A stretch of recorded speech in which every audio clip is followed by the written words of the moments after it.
Hi everyone, welcome to ಭತ್ತದ ಕಣಜ YouTube channel. ಇವತ್ತಿನ ರೆಸಿಪಿ ಏನಪ್ಪ ಅಂದರೆ ರವೆಯಿಂದ ರವೆ ಬಾತ್ ಮಾಡೋದು.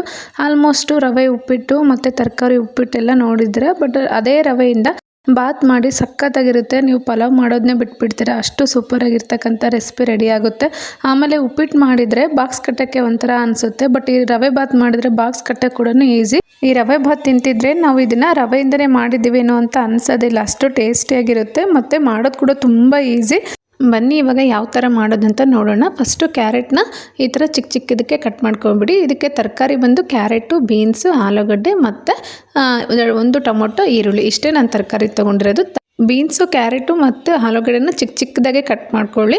ಟೊಮೊಟೊ ಕೂಡ ಚಿಕ್ಕದಾಗೆ ಕಟ್ ಮಾಡ್ಕೋಬೇಕು, ಬಟ್ ಈರುಳ್ಳಿ ಮಾತ್ರ ಈ ಥರ ಉದ್ದಕ್ಕೆ ಕಟ್ ಮಾಡ್ಕೊಳ್ಳಿ. ಯಾಕಂದ್ರೆ ರವೆ ಹಾಕಿ ಮಾಡೋದ್ರಿಂದ ತರಕಾರಿನೂ ಚಿಕ್ಕ ಚಿಕ್ಕದಾಗಿದ್ದರೆ ನೋಡೋಕ್ಕೂ ಚೆನ್ನಾಗಿ ಅನಿಸುತ್ತೆ ಮತ್ತು ತಿನ್ನೋಕ್ಕೂ ಕೂಡ ಟೇಸ್ಟಿ ಅನಿಸುತ್ತೆ. ಅದಕ್ಕೋಸ್ಕರ ನಾನು ಚಿಕ್ಕ ಚಿಕ್ಕದಾಗೆ ಕಟ್ ಮಾಡ್ಕೊಂಡಿನಿ. ಇವಾಗ ಒಂದು ಪಾತ್ರೆನ ಕಾಯ್ಲಿಕ್ಕೆ ಇಟ್ಟಿದ್ದೆ. ಒಂದು 4ರಿಂದ 5 ಟೀ ಸ್ಪೂನ್ ಆಗೋಷ್ಟು ಎಣ್ಣೆ ಹಾಕ್ಕೊಂಡು ಇದಕ್ಕೆ ಚಕ್ಕೆ, ಲವಂಗ ಮತ್ತು ಸ್ವಲ್ಪ ಸಾಸಿವೆ ಎಲ್ಲ ಚಟಪಟ ಅಂತ ಸಿಡಿದ್ಮೇಲೆ ಇವಾಗ ನಾನು ಕರಿಬೇವು ಹಾಕ್ಕೊತಿದ್ದೀನಿ. ಸೇಮ್ ಒಗ್ಗರಣೆ ಕೊಟ್ಟಂಗೆ ಕೊಡಬೇಕು. ಇವಾಗ ನಾನು ಈರುಳ್ಳಿ ಕೂಡ ಹಾಕ್ಕೊತಿದ್ದೀನಿ. ಪಲಾವ್ಗೆ ಸಾಸಿವೆ ಹಾಕಲ್ಲ, ಬಟ್ ಉಪ್ಪಿಟ್ಟಿಗೆ ಸ್ವಲ್ಪ ಸಾಸಿವೆ ಹಾಕಿ ಚೆನ್ನಾಗಿ ಅನಿಸುತ್ತೆ. ಇದಕ್ಕೆ ಏನು ತರಕಾರಿ ನೀವೆಲ್ಲ ಕಟ್ ಮಾಡಿ ಇಟ್ಕೊಂಡಿದ್ದೀರಲ್ವ, ಅದನ್ನೆಲ್ಲ ತರಕಾರಿನ ಹಾಕ್ಕೊಂಡು ಚೆನ್ನಾಗಿ ಎಣ್ಣೆಲೆ ಫ್ರೈ ಮಾಡ್ಕೊಳ್ಳಿ.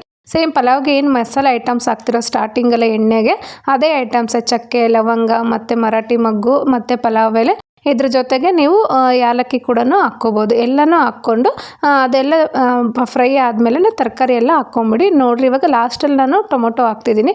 ಸ್ಟಾರ್ಟಿಂಗಲ್ಲೇ ತರಕಾರಿ ಎಲ್ಲ ಎಣ್ಣೆಲಿ ಬೇಯಿಸ್ಕೊಂಬಿಡಿ. ಲಾಸ್ಟಿಗೆ ಟೊಮೊಟೊ ಹಾಕಿದ ಮೇಲೆ ರುಚಿಗೆ ತಕ್ಕಷ್ಟು ಉಪ್ಪು ಹಾಕಿ ಈ ಥರ ಸ್ಪೂನಿಂದ ಎಲ್ಲ ನೀಟಾಗಿ ಬಾಡಿಸ್ಕೊಂಬಿಡಿ. ಸೇಮ್ ಪಲಾವ್ ಥರನೇ ಇದು, ಸಖತ್ ಟೇಸ್ಟ್ ಇರುತ್ತೆ. ಇವಾಗ ಇದು ಫ್ರೈ ಆಗೋತ್ತಿಗೆ ನಾನು ಮಸಾಲ ರುಬ್ಕೊಂಬಂದ್ಬಿಡ್ತೀನಿ. ಒಂದು ಮಿಕ್ಸಿ ಜಾರಿಗೆ ಸ್ವಲ್ಪ ಕೊತ್ತಂಬರಿ, ಸ್ವಲ್ಪ ಬೆಳ್ಳುಳ್ಳಿ ಮತ್ತು ಹಸಿ ಕೊಬ್ಬರಿ ಹಾಕ್ಕೊತಿದ್ದೀನಿ. ಇದಕ್ಕೇ ಸ್ವಲ್ಪ ಪುದೀನ ಸೊಪ್ಪು ಹಾಕ್ಕೊತಿದ್ದೀನಿ. ಜಾಸ್ತಿ ಮಸಾಲ ಥರ ಮಾಡ್ಕೊಂಬೇಡಿ. ಎಲ್ಲನೂ ಸ್ವಲ್ಪನೇ ಹಾಕಿ ಖಾರ ನೋಡಿ ಮೆಣಸಿನ್ಕಾಯಿ ಹಾಕ್ಕೋಬೇಕು. ಸೇಮ್ ನೀವು ಹೆಂಗೆ ಪಲಾವ್ಗೆ ರುಬ್ಕೊತೀರೋ ಅದೇ ಥರ ನುಣ್ಣಗೆ ಪೇಸ್ಟ್ ಮಾಡ್ಕೊಳ್ಳಿ.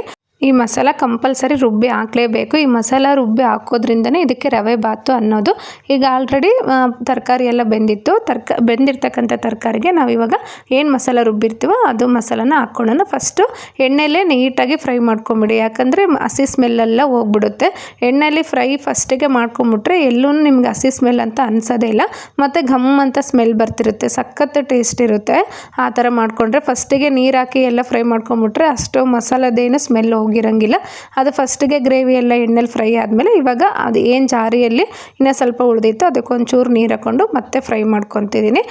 ಈ ಥರ ಮಾಡಿ ನಿಜ ಹೇಳ್ತೀನಿ, ಎಷ್ಟು ಸರಿ ತಿಂದ್ರೂ ರವೆ ಬಾತ್ ತಿಂತಾನೆ ಇರಬೇಕಪ್ಪ ಅನಿಸುತ್ತೆ. ಅದು ಮಸಾಲೆ ಎಲ್ಲ ಎಣ್ಣೆಲಿ ಫ್ರೈ ಆಗೋಷ್ಟೊತ್ತಿಗೆ ನಾನು ರವಾನ ಯಾವ ಥರ ಮೆಜರ್ಮೆಂಟ್ ತೊಗೊಂಡಿದ್ದೀನಿ ಅಂತ ಹೇಳ್ಬಿಡ್ತೀನಿ. 1 ಕಪ್ ಆಗೋವಷ್ಟು ರವೆ ತೊಗೊಂಡಿದ್ದೀನಿ. ಇದನ್ನು ಬನ್ಸಿ ರವೆ ಅಂತಾರಲ್ವ, ಅದೇ ರವೆನೇ ತೊಗೊಳ್ಳಿ, ಚೆನ್ನಾಗಿ ಬರುತ್ತೆ. ಇದಕ್ಕೆ 1 ಟೀ ಸ್ಪೂನ್ ಆಗೋವಷ್ಟು ಎಣ್ಣೆ ಹಾಕ್ಕೊಂಡು ಉಪ್ಪಿಟ್ಟಿಗೆ ಯಾವ ಥರ ಹುರ್ಕೊಂತೀರೋ ಅದೇ ಥರನೇ ಇದು ರವೆ ಕೂಡ ಹುರ್ಕೊಂಬಿಡಿ. ಇವಾಗ 1 ಕಪ್ ಆಗೋವಷ್ಟು ರವೆಗೆ ನಾನಿಲ್ಲಿ 3 ಕಪ್ ಆಗೋವಷ್ಟು ನೀರು ಹಾಕ್ಕೊತಿದ್ದೀನಿ. ಅಂದರೆ ಯಾವ ಗ್ಲಾಸಿಂದ ತೊಗೊಂಡಿದ್ದೋ ಅದೇ ಗ್ಲಾಸಿಂದ 3 ಗ್ಲಾಸ್ ಆಗೋವಷ್ಟು ನೀರು ಹಾಕ್ಕೊತಿದ್ದೀನಿ. ಇದು ಕರೆಕ್ಟು ಮೆಜರ್ಮೆಂಟು. ಈ ಕಡೆ ಬಾತು ಫುಲ್ ತೆಳುನೂ ಆಗಲ್ಲ ಮತ್ತು ಫುಲ್ ಗಟ್ಟಿಯಾಗಿ ಕಚ್ಚಿ ಥರನೂ ಅನಿಸೋದಿಲ್ಲ. ಅದಕ್ಕೋಸ್ಕರ ನೀವು ಎದರಿಂದ ರವೆ ತೊಗೊಂಡಿರ್ತೀರೋ ಅದರಿಂದನೇ 3 ನೀರು ಹಾಕ್ಕೊಂಬಿಡಿ, ಚೆನ್ನಾಗಿ ಬಂದ್ಬಿಡುತ್ತೆ. ಕುದಿತಕ್ಕಂಥ ನೀರಿಗೆ ಇವಾಗ ರವೆನ ಹಾಕ್ಕೊಂಬಿಡ್ತೀನಿ. ಸ್ವಲ್ಪ ರವೆನ ಫ್ರೈ ಮಾಡಿಬಿಟ್ಟು, ಅಂದರೆ ಸ್ವಲ್ಪ ಎಣ್ಣೆಲಿ ಹುರಿದ್ಬಿಟ್ಟು ರವೆನ ಹಾಕಿ, ಯಾಕಂದರೆ ಬಾತು ಒಂಚೂರು ಉದುರಾಗೂ ಬರುತ್ತೆ, ಒಂಥರ ಸ್ಮೂತ್ ಆಗಿಬಿಡುತ್ತೆ. ಅದಕ್ಕೋಸ್ಕರ ರವೆನ ಸ್ವಲ್ಪ ಹುರಿರಿ. ಡೈರೆಕ್ಟ್ ಹಾಕೋಕ್ಕಿಂತ ಈ ಥರ ಸ್ವಲ್ಪ ಎಣ್ಣೆಲಿ ಫ್ರೈ ಮಾಡಿ ಹಾಕೋದ್ರಿಂದ ಟೇಸ್ಟೂ ಚೆನ್ನಾಗಿರುತ್ತೆ ಮತ್ತು ಎಲ್ಲ ನೀರು ನೀಟಾಗಿ ಅಬ್ಸರ್ವ್ ಆಗಿಬಿಡುತ್ತೆ. ಈ ಥರ ಗಂಟಿಲ್ದಂಗೆ ಸ್ಟಿರ್ ಮಾಡಿಬಿಡಿ. ನಿಮಗೆ ಲೆಮನ್ ಬೇಕಿತ್ತಪ್ಪ ಅಂದರೆ ಈ ಥರ ಲಾಸ್ಟಲ್ಲಿ ಬೇಕಾದ್ರೆ ಹಿಂಡ್ಕೋಬೋದು, ಬೇಡಪ್ಪ ಅಂತಂದರೆ ಸ್ಕಿಪ್ ಮಾಡಿ. ಇದು ಆಪ್ಷನಲ್ಲು. ನಾನು ಇತ್ತು ಸ್ವಲ್ಪ ಟೇಸ್ಟಿಗಿರಲಿ ಅಂತ ಹಾಕಿದ್ದೀನಿ. ಹಾಕಿದಾದ್ಮೇಲೆ ನೀಟಾಗಿ ಲೋ ಫ್ಲೇಮ್ ಇಟ್ಬಿಟ್ಟು ಒಂದು 2 ನಿಮಿಷ ಲಿಡ್ ಕ್ಲೋಸ್ ಮಾಡಿಬಿಟ್ಟು ಬಿಟ್ಬಿಡಿ. ಅದಾದಮೇಲೆ ರವೆ ಬಾತು ರೆಡಿ ಆಗಿಬಿಡುತ್ತೆ. ಎಲ್ಲ ರವೆ ಎಲ್ಲ ಮಸಾಲನೆಲ್ಲ ಅಬ್ಸರ್ವ್ ಮಾಡಿಕೊಂಡು ಸಖತ್ ಟೇಸ್ಟ್ ಇರುತ್ತೆ. ಡೈಲಿ ಉಪ್ಪಿಟ್ಟು ತಿಂದು ಮತ್ತು ವೆಜಿಟೇಬಲ್ ಉಪ್ಪಿಟ್ಟು ತಿಂದು ಬೋರ್ ಆದಾಗ ಇದನ್ನು ಟ್ರೈ ಮಾಡಿ, ತುಂಬ ಚೆನ್ನಾಗಿರುತ್ತೆ. ಮತ್ತು ಮಕ್ಳಿಗೆ ಬಾಕ್ಸಿಗೆ ಹಾಕ್ಕೊಡ್ಬೇಕಾದ್ರೆ ಮತ್ತು ನಾವು ಬಾಕ್ಸ್ ತೊಗೊಳೋದಾದರೆ ಇದು ಕಿರಿಕಿರಿನೇ ಅನಿಸಲ್ಲ, ಟೇಸ್ಟಿಯಾಗಿರುತ್ತೆ. ಬೆಳಗ್ಗೆಗಿಂತ ಮಧ್ಯಾಹ್ನ ತಿನ್ನೋಕೆ ಕೂಡ ತುಂಬ ಚೆನ್ನಾಗಿರುತ್ತೆ.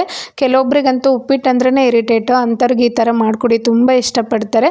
ಆಮೇಲೆ ತರಕಾರಿ ಎಲ್ಲ ಹಾಕಿ ಮಾಡಿರೋದ್ರಿಂದ ಮಾಡೋದ್ರಿಂದ ಹೆಲ್ದಿ ಆಗಿರುತ್ತೆ. ಮತ್ತು ಅಕ್ಕಿ ಬದಲಿ ರವೆ ಹಾಕಿ ಮಾಡೋದ್ರಿಂದ ಡೈಲಿ ರೈಸ್ ಊಟ ಮಾಡಿ ಆದರೆ ಮತ್ತು ಮನೇಲಿ ಏನಾದರೂ ವಯಸ್ಸಾದವರು ರೈಸ್ ತಿನ್ನಲ್ಲಪ್ಪ ಅಂತಂದಾಗ ಈ ಥರ ರವೆ ಹಾಕ್ಬಿಟ್ಟು ಬಾತ್ ಮಾಡಿಕೊಡಿ. ಅವರು ಕೂಡ ತುಂಬ ಇಷ್ಟಪಡ್ತಾರೆ. ಮತ್ತು ನಿಮಗೆ ಕೂಡ ಬರೀ ಬೆಳಗ್ಗೆ ರೈಸ್ ತಿಂದ್ವಿಯಪ್ಪ ಅಂತ ಕೂಡ ಫೀಲ್ ಅನ್ಸಲ್ಲ. ಅಷ್ಟು ಪರ್ಫೆಕ್ಟಾಗಿರೋ ಟಿಫನ್ನು ರೆಡಿ ಆಗಿಬಿಡುತ್ತೆ. ಮತ್ತು ಮಕ್ಳಿಗೆ ತಿನ್ಸೋಕೆ ಕೂಡ ತುಂಬ ಚೆನ್ನಾಗಿ ಅನಿಸುತ್ತೆ. ಇದು ಅಷ್ಟೇ ಸ್ಮೂತಾಗಿ ಬರುತ್ತೆ. ಕರೆಕ್ಟಾಗಿ ನೀರೊಂದು ನೀವು ಕರೆಕ್ಟಾಗಿ ಹಾಕ್ಬಿಟ್ರಂತೂ ಚೆನ್ನಾಗಿ ಬಂದ್ಬಿಡುತ್ತೆ. ನೋಡಿ, ಸ್ಪೂನಿಂದ ಕಟ್ ಮಾಡಿದ್ರು ಕೂಡ ಕೇಕ್ ಥರನೇ ಕಟ್ ಆಗ್ತಿದೆ. ನಿಮಗೇನಾದರೂ ಇಷ್ಟ ಆಗಿದ್ರೆ ಈ ರೆಸಿಪಿನ ಮಾಡಿ ಹೇಗಿತ್ತಂತ ಕೂಡ ಕಮೆಂಟ್ ಮಾಡಿ. ಹಾಗೆ ನನ್ನ ಚಾನಲ್ಗೆ ಲೈಕ್, ಶೇರ್ ಆ್ಯಂಡ್ ಸಬ್ಸ್ಕ್ರೈಬ್ ಆಗೋದನ್ನ ಮಿಸ್ ಮಾಡಬೇಡಿ. ನಿಮ್ಮ ಪ್ರೀತಿ ಆಶೀರ್ವಾದ ಸದಾ ನನ್ನ ಚಾನಲ್ ಮೇಲೆ ಹೀಗೆ ಇರಲಿ ಅಂತ ಕೇಳ್ಕೊತ ಇವತ್ತಿನ ಈ ರೆಸಿಪಿನ ಇಲ್ಲಿಗೆ ಮುಗಿಸ್ತಿದ್ದೀನಿ. Thank you all.